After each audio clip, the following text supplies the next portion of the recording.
Hello dear students, my self T M Sharma. एक बार फिर से आप सभी का स्वागत है मेरे यूट्यूब चैनल आदित्य एजुकेशन पर। I am back with the second video of fundamentals and terminology, the second lesson of economic subject standard 11th Gujarat board.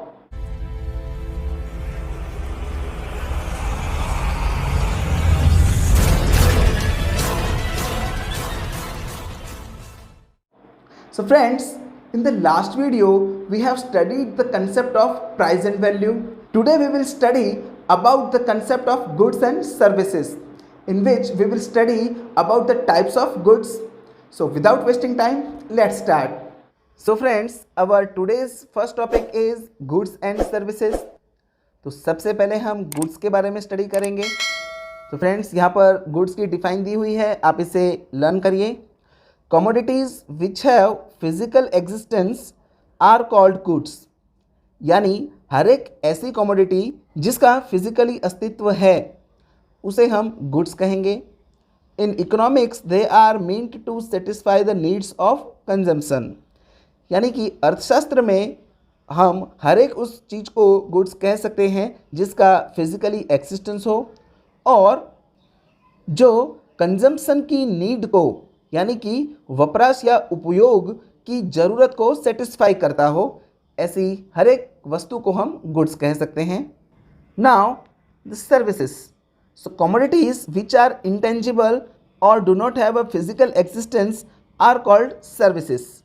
यानी ऐसी कमोडिटीज़ जो इंटेंजिबल हैं या जो अदृश्य हैं, जिसे देखा नहीं जा सकता या जिनका फिजिकल एक्सिस्टेंस नहीं है, उसे हम सर्विसेज या सेवा कहते हैं। In economics they are meant to satisfy the needs of human life.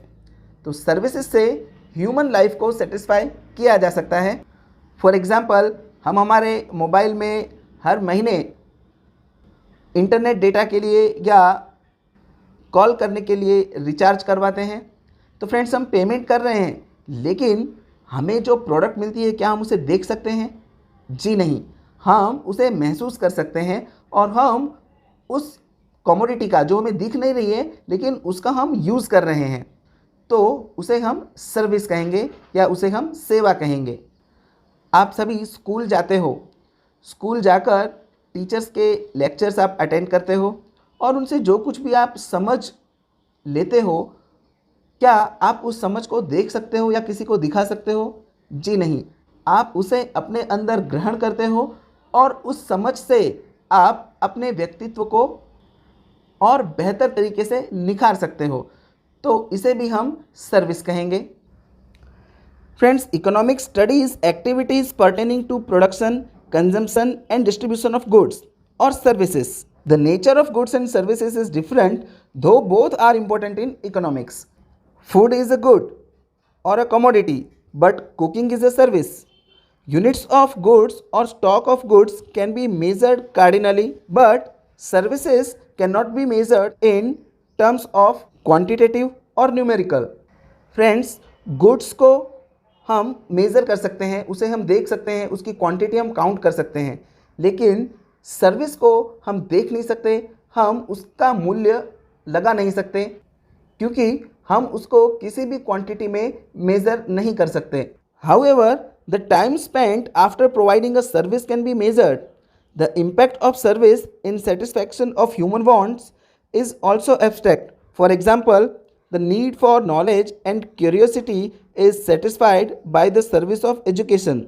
However, the exact contribution of the service of education in knowledge creation is abstract. However, a book is a good and it may be possible to tell about the amount of information obtained from the book. यानी कि friends, अगर कोई इंसान knowledge लेना चाहता हो, ज्ञान लेना चाहता हो, तो वो जिस बुक में से ज्ञान ले रहा है उस बुक की कॉस्ट तो निकाली जा सकती है, क्योंकि पर पेज उसका प्रिंटिंग एक्सपेंस, उसका बाइंडिंग एक्सपेंस, उसका पेपर एक्सपेंस, उन सब को प्लस करके हम उसकी टोटल कॉस्ट फाइंड कर सकते हैं। लेकिन इस बुक से मिलने वाला नॉलेज वो अमूल्य है, उसको मेज़र कर पाना पॉसिबल नहीं है, या उसे जो सिखा रहा है या समझा रहा है उस टीचर की सर्विस को भी मेज़र नहीं किया जा सकता। Now friends, we will understand about the types of goods. So generally there are four types of goods: physical or tangible goods and intangible goods, non-economic goods and economic goods, durable goods and perishable goods, private goods and public goods. तो इन सभी को हम one by one समझेंगे। So friends, physical या tangible goods और intangible goods. तो पहले physical goods यानी कि जिन गुड्स का या जिन चीज़ वस्तुओं का फिजिकल एग्जिस्टेंस है उसे हम फिजिकल गुड्स कहते हैं। For example bat, ball, TV, refrigerator, mobile phone, stove और भी बहुत से एग्जांपल लिए जा सकते हैं। एंड इंटेंजिबल गुड्स यानी कि ये ऐसी कमोडिटीज़ हैं जिसे हम देख नहीं सकते। ऐसे गुड्स या कमोडिटी को हम सर्विस कहते हैं। For example education, cooking, medical consultancy, barber services, etc. Now the next is non-economic goods.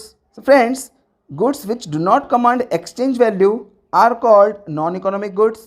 They are abundant in supply and do not go through the economic process of production and distribution, though they are consumed by people. For example, sunlight, air, etc. यानी कि ये ऐसे goods हैं जिनका production नहीं किया जा सकता या जो प्रोडक्शन प्रोसेस से पास नहीं होते, फिर भी लोग उन्हें कंज्यूम करते हैं, लेकिन इनकी कोई एक्सचेंज वैल्यू न होने के कारण इन्हें हम नॉन इकोनॉमिक गुड्स कहेंगे। And the economics goods which have physical existence और services and they command an exchange value as they are scarce in supply in relation to their demand and their supply. So such goods are called economic goods. यानी कि ऐसे goods जिनका physically existence है या कुछ ऐसी services भी हैं जिनका फिजिकल एग्जिस्टेंस नहीं है लेकिन उनकी स्कैरसिटी है। यहाँ पर सनलाइट और एयर, इनकी कोई स्कैरसिटी या कोई अछत क्रिएट नहीं होती, इसीलिए ये नॉन इकोनॉमिक गुड्स हैं। इनकी कोई एक्सचेंज वैल्यू नहीं है। लेकिन इकोनॉमिक गुड्स में इनकी स्कैरसिटी है, इनकी अछत होती है, इसीलिए इनकी एक्सचेंज वैल्यू होती है। तो ऐसे गुड्स जिनकी एक्सचेंज वैल्यू हो या जिन्हें मार्केट में खरीदा या बेचा जा सके उसे हम इकोनॉमिक गुड्स कहेंगे। Now durable goods and perishable goods. So friends, durable goods वो होते हैं जिनका यूज़ हम लॉन्ग टाइम तक कर सकते हैं। Means such goods which can be use for long time are called durable goods. For example shoes, clothes, refrigerator. Friends, ये सारी चीज़ें ऐसी हैं जिन्हें हम एक बार खरीदते हैं तो काफ़ी लंबे समय तक ये हमारे साथ रहती हैं या हम इनका यूज़ कर सकते हैं। पेरिशेबल गुड्स यानी ऐसे गुड्स जो थोड़े समय के बाद ख़राब हो जाएं या जिनका हम लॉन्ग टाइम तक यूज़ न कर सकते हों, ऐसे गुड्स पेरिशेबल गुड्स कहलाते हैं, जिन्हें हिंदी में हम नाशवंत वस्तुएं भी कहते हैं, जैसे कि दूध यानी कि milk, fruit, vegetable, eggs, etc. इन सभी का अगर हमने टाइम पर यूज़ नहीं किया तो कुछ समय बाद ये ख़राब हो जाती हैं।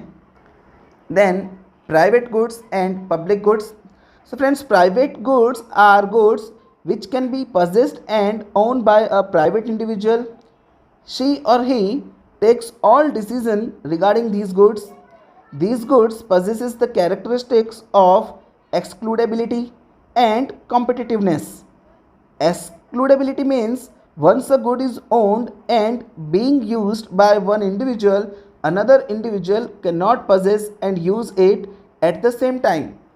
यानी कि प्राइवेट गुड्स या प्राइवेट चीज़ वस्तुएं वो ऐसी चीज़ वस्तुएं होती हैं जिन्हें कोई एक इंडिविजुअल इंसान खरीद सकता है और उसके हर प्रकार के हक उसके पास होते हैं। यानी वो चाहे जिसको यूज़ करने के लिए दे सकता है, वो चाहे तो उसको बेच सकता है और वो चाहे तो उसे अपने घर में बंद करके रख सकता है। सारे मालिकी हक उसके पास रहते हैं और जब वो अपनी वस्तु का यूज़ कर रहा हो, सेम उसी टाइम पर कोई दूसरा व्यक्ति उसका यूज़ नहीं कर सकता। उस चीज़ वस्तु को प्राप्त करने के लिए आपको उसका पेमेंट करना होता है, उसका प्राइस पे करना होता है। प्राइस पे करने के बाद ही वो वस्तु आपको मिलती है और वो आपका एक प्राइवेट गुड्स हो जाती है। जो इंसान उसका पेमेंट नहीं कर सकता, वो इंसान उस वस्तु को प्राप्त नहीं कर सकता और उसका यूज़ भी नहीं कर सकता। तो ऐसे गुड्स को हम प्राइवेट गुड्स कहते हैं। On contrary, public goods can be used by many individuals at the same time. They possess the characteristics of joint demand and collective consumption. Such goods are jointly demanded by many people. If one individual uses it, the other cannot be excluded from its use, and in this way they are collectively consumed. यानी कि public goods ऐसी वस्तु होती है जिसे एक से ज़्यादा लोग यूज़ कर सकते हैं और एक से ज़्यादा लोग एक साथ यूज़ कर सकते हैं. Such goods are either provided for by the government for all, or some people pay for it together. For example, a public garden or the garden of a housing society, etc. यानी इस तरीके की जो भी property होती है या जो भी गुड्स होता है वो गवर्नमेंट प्रोवाइड करती है, तो वो चीज़ हर एक के लिए है, वो सार्वजनिक होती है, कोई भी इंसान कभी भी उसका यूज़ कर सकता है. जैसे कि पब्लिक गार्डन, तो गार्डन में बच्चे, बूढ़े, जवान कोई भी जा सकते हैं, उसका उन्हें कोई पेमेंट नहीं करना पड़ता. तो ऐसी चीज़ वस्तुओं को हम पब्लिक गुड्स कहते हैं. So now friends, consumers goods and producers goods. The goods can satisfy human wants directly or indirectly. When a consumer consumes a good and this good is capable of satisfying a particular want directly, then it is called a consumer good. यानी कि ऐसी चीज़ वस्तुएं जो consumers की यानी उपभोक्ता की demands को सेटिस्फाई कर सकती हो, उसे हम कंज्यूमर्स गुड्स कहेंगे. These goods have passed the final stage of production, for example cooked food. यानी कि जो कंज्यूमर गुड्स होता है वो एकदम तैयार माल होता है, यानी उसके ऊपर प्रोडक्शन की सारी प्रोसेस फिनिश हो चुकी होती हैं. जैसे कि हम होटल में खाना खाने जाते हैं तो जो खाना हमें थाली में परोसा जाता है, कुक्ड फूड, वो कंज्यूमर गुड्स है, और उसको तैयार होने में जो प्रोसेस लगी है वो प्रोसेस कंज्यूमर के सामने नहीं हुई है और ना ही कंज्यूमर ने उसे की है. तो कंज्यूमर के सामने डायरेक्ट थाली में परोस कर वो जो खाना आया है वो कंज्यूमर गुड्स है. उसको तैयार होने में पहले खेत में अनाज उगाया गया होगा, फिर उस अनाज से या उस सब्जियों से खाना बनाया गया होगा. तो ये जो भी लंबी प्रोसेस है वो प्रोड्यूसर्स गुड्स मानी जाती है. कंज्यूमर के पास डायरेक्ट तैयार गुड्स ही आता है. So, when a good is used at the intermediate stage of production of a final good, when it is purchased by a producer to produce final goods, then it is not directly consumed by the consumers, but this good helps in the production of a final good. Then such a good is called producer's goods. For example, cotton used to make cloth, machine used in factories to produce garments, a tractor which facilitates in producing food grains, a utensil used to cook food, etc. एक simple example से हम समझ सकते हैं friends, जो तैयार कपड़ा हम दुकान से खरीदते हैं, यानी कि एक रेडीमेड शर्ट हमने मार्केट से खरीदी, तो वो कंज्यूमर गुड्स है. लेकिन अगर एक कपड़ा खरीदकर कोई टेलर उसे शर्ट का शेप देता है, तो वो जो कपड़ा उसने मार्केट से खरीदा है वो प्रोड्यूसर्स गुड्स है. So friends, we stop here today. I hope you all have understood all the points that we have discussed. If you have any doubt, you can ask me in the comment section. अगर आपको video पसंद आया है तो please उसे like करें, अपने friends में शेयर करें और अपना वैल्यूएबल कमेंट हमें दें ताकि हम अपने आप को और बेहतर बना सकें. If you still have not subscribed my channel, then please subscribe it and press the bell icon button so that you can get the notifications of my next videos on the very first day. So friends, बहुत जल्द मुलाकात होगी आपसे अगले video में. तब तक के लिए पढ़ाई करें, सुरक्षित रहें. Good bye.